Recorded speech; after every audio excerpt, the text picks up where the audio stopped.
السلام عليكم ورحمة الله. من الفضائية الإريترية نقدم لكم نشرة الأخبار والمستهل بأبرز العناوين. إصابة 7 مواطنين بفيروس كورونا اليوم.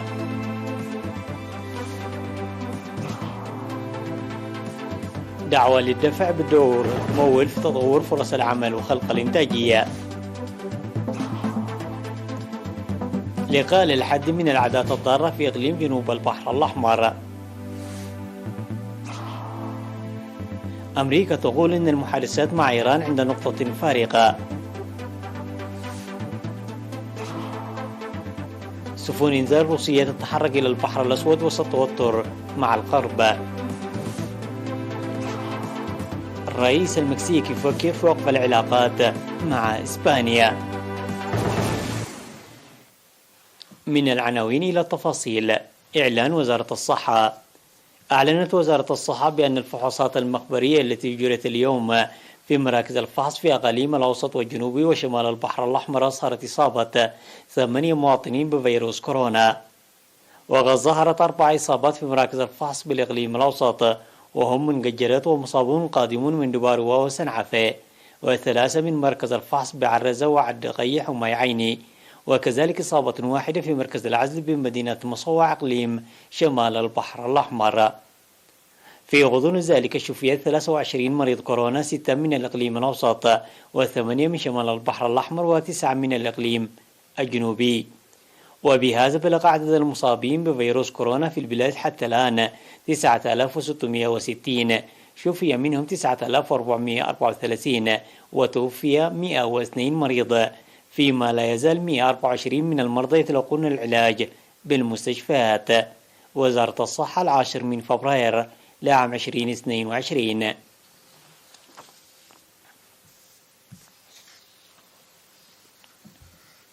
دعا حاكم إقليم عنسبة السفير عبد الله موسى في الاجتماع التقييمي الذي عقده فرع مؤسسة مول للادخار والقروض المصقرة في عنسبة للدفع بالبرامج التي يعمل بنشر محاوره حتى أدنى هياكل الإدارية لخلق فرص العمل وتطور الإنتاجية، داعيا العمل المنسق مع الشركاء.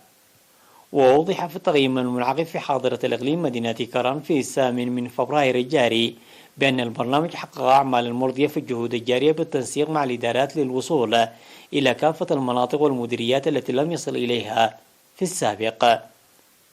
وقدم مسؤول مول في الإقليم السيد قويتوم هبتسين تقريرا أوضح فيه أن المؤسسة تهدف إلى تشجيع القطاع الخاص وتأسيس وتوسيع مؤسسات صغيرة لتحسين حياة المواطنين المعيشية، مشيرا إلى نشاطه في 90 ضاحية من أصل 91 ضاحية في الإقليم.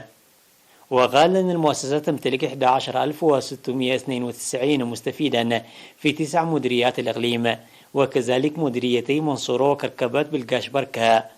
ووزع خلال العام الماضي 27 مليون نقفة، بينها 47% من النساء، واسترداد 31.8 مليون نقفة. وقال فيما يتعلق بالتحديات إن أهم التحديات التي تواجههم هي عدم تعامل المناطق الريفية بالشيكات، وإضافة إلى عدم استرداد المبالغ المالية في أوانها، وكذلك القصور في خدمات المواصلات.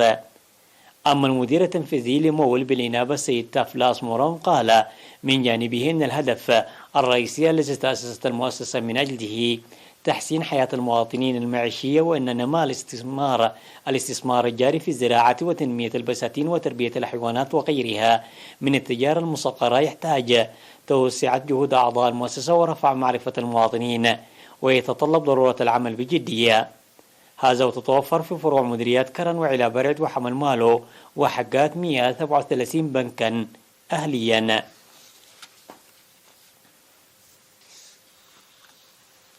شهد إقليم جنوب البحر الأحمر في 8 من فبراير الجاري لقاء يساعد في الحد من العادات الضارة بالمرأة وتقييم الأعمال التي سيرت خلال العام الماضي. وقدم مسؤول فرع الصحة في الإقليم بالإنابة السيد محمد أنوار تقريرا مفصلا حول الأعمال المنفذة على مستوى الإقليم في المديريات والضواحي، أوضح فيها رفع الوعي المجتمعي وترسيخ الفهم الإيجابي وتنظيم سيمينارات واسعة بالتعاون مع رجال الدين وتقديم دورات تأهيلية لجميع العاملات في مجال التوليد التقليدي. وقال السيد محمد أنه يتطلب العمل الجاد والمنسق لتنفيذ اللوائح الصادرة وفق الدراسات الجارية للحد من ختان الإناث وزواج القاصرات، مناشدا استمرارية تلك الجهود بشكل أكثر قوة وتنظيما. وقدم المشاركون آراء وتفسيرات حول التقرير المقدم والبرامج الموضوعة للتنفيذ. وفي الكلمة الختامية التي ألقاها رئيس لجنة الحد من العادات الضارة والمدير العام لقسم الخدمات الاجتماعية في الإقليم السيد محمد علي، أوضح فيها بأن الأعوام الثلاثة الماضية شهدت تسيير أعمال منسقة وجماعية للحد من العادات الضارة، مشيرا إلى تحقيق نتائج جيدة على أرض الواقع، مناشدا تقوية العمل المنسق لإنجاح برنامج عام 2022.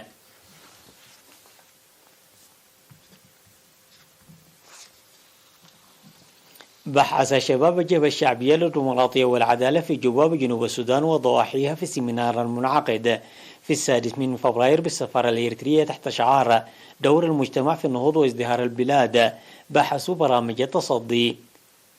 وأوضح مسؤول الشؤون الشعبية والأهلية في السفارة السيد فؤاد محمد بأن النهوض والازدهار بالدول والمجتمعات مسألة لا تترك للحكومة والجهات الحكومية وحدها، حيث يلعب مساهمة الجاليات وتنظيماتها دورا كبيرا، مناشدا الإريتريين في المهجر وخاصة في جنوب السودان للعب دور رائد للنهوض وازدهار إريتريا. وذكر السيد فؤاد بعضا من أعمدة النهوض بالبلاد من ضمنها منح قيمة للعمل واحترام الوقت وحب المعرفة والتعلم والقراءة والتأليف والإبداع والصناعة والادخار وتقديم المصالح الوطنية على المصالح الشخصية، مناشدا المواطنين العمل بقوة بتعزيز الوعي لإنجاح الجهود الجارية بالتنسيق مع المواطنين والحكومة والجبهة.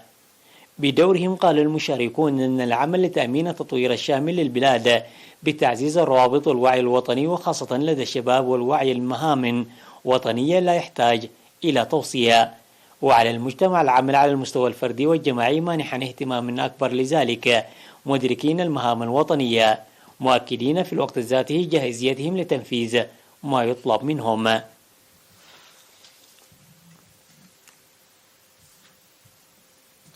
بدأت شركة حارات تقديم خدمات مواصلات منتظمة في خط مصوع بادة. وأوضح السكان أن بدء الخدمات يحل إشكالية المواصلات الكبيرة في المنطقة، مؤكدين العمل بقوة لدوامة الخدمات. وأوضحوا بأنهم يقطعون المسافة بين قلعلو وبادة التي كانت تستغرق ساعتين بالشاحنات يقطعونها في الوقت الحالي في نصف ساعة بتعرفة مناسبة بلغت 30 نقفة، وخلق ذلك الارتياح للسكان وخاصة للحوامل والمرضى. وذكر مدير ضاحية بدة سيد إدريس عثمان أن الطريق الوعر والمواصلات غير المنتظمة ساهم في تأثير حركة المواطنين سلبا، وأن بدء شركة حارات لخدمات المواصلات يساعد في تطور الاقتصاد الاجتماعي ويلعب دورا رائدا في تقديم أنشطة المنطقة.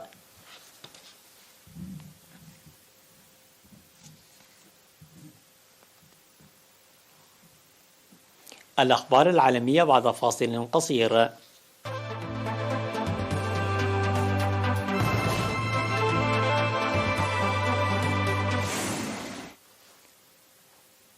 ضغط البيت الأبيض على إيران علنا من أجل إحياء اتفاق عام 2015 النووي سريعا، وقال أنه سيكون من المستحيل العودة إلى الاتفاق النووي مع إيران في حالة عدم التوصل إلى اتفاق في الأسابيع المقبلة. وقالت المتحدثة باسم البيت الأبيض جين ساكي للصحفيين: محادثاتنا مع إيران وصلت إلى منطقة فارقة، مشيرة إلى أن المبعوث الأمريكي الخاص لإيران روب مالي عاد إلى فيينا لإجراء محادثات غير مباشرة مع إيران بشأن عودة كلا الجانبين للالتزام بالاتفاق. جاءت تصريحات ساكي متماشية مع تصريحات مسؤول كبير في وزارة الخارجية الأمريكية قال للصحفيين أنه لم يتبقى لدينا سوى بضعة أسابيع لإحياء الاتفاق. وقبل يومين أعلن مندوب روسيا الدائم لدى المنظمات الدولية في فيينا ميخائيل إيلونوف أنه تم صوغ مسودة الوثيقة النهائية بشأن استعادة الاتفاق النووي الإيراني، ويمكن اختتام المفاوضات في وقت قصير.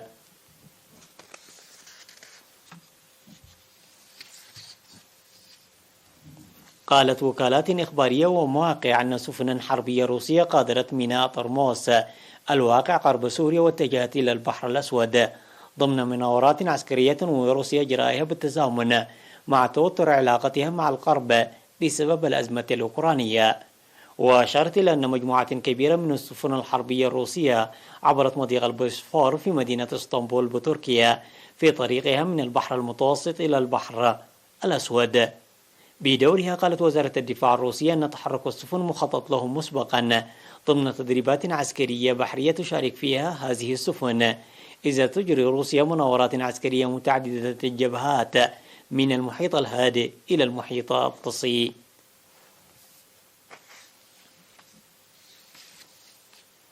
المحى الرئيس المكسيكي أندرياس مانويل لوبيز أوبراردو إلى قطيعة دبلوماسية مع إسبانيا بسبب السلوك العدواني السابق للشركات الإسبانية. وقال لوبيز أوبراردو أن العلاقات ليست جيدة وأن تعليق الاتصالات الدبلوماسية سيكون في مصلحة شعبي إسبانيا والمكسيك. ووصفت الإدارات السابقة في المكسيك الاستثمارات الإسبانية الخاصة بأنها غزو ثاني. وذكر الرئيس اليساري بأنه طالب إسبانيا بحكومتها وملكها في أكثر من مناسبة بالاعتذار عن المذابح وأعمال النهب والاستعباد التي طالت السكان الأصليين قبل استقلال المكسيك.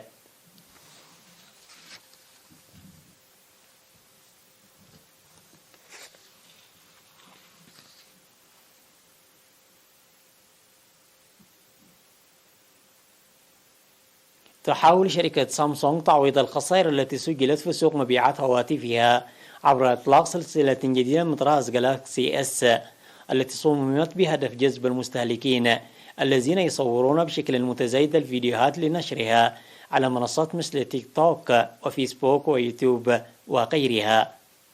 ومع أن سلسلة هواتف جالاكسي اس 22 التي تم الكشف عنها تتميز ببعض التحسينات مقارنة بهواتف العام الماضي، إلا أن الفوارق بين السلسلتين ليست كبيرة جدا.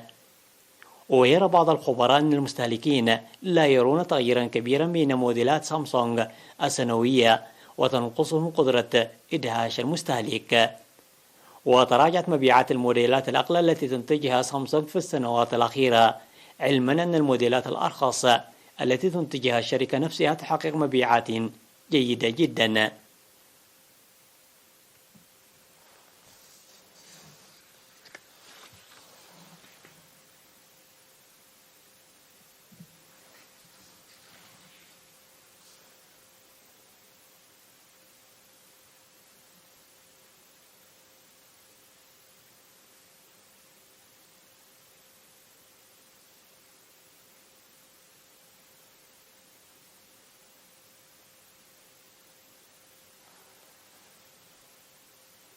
تذكير بأهم العناوين.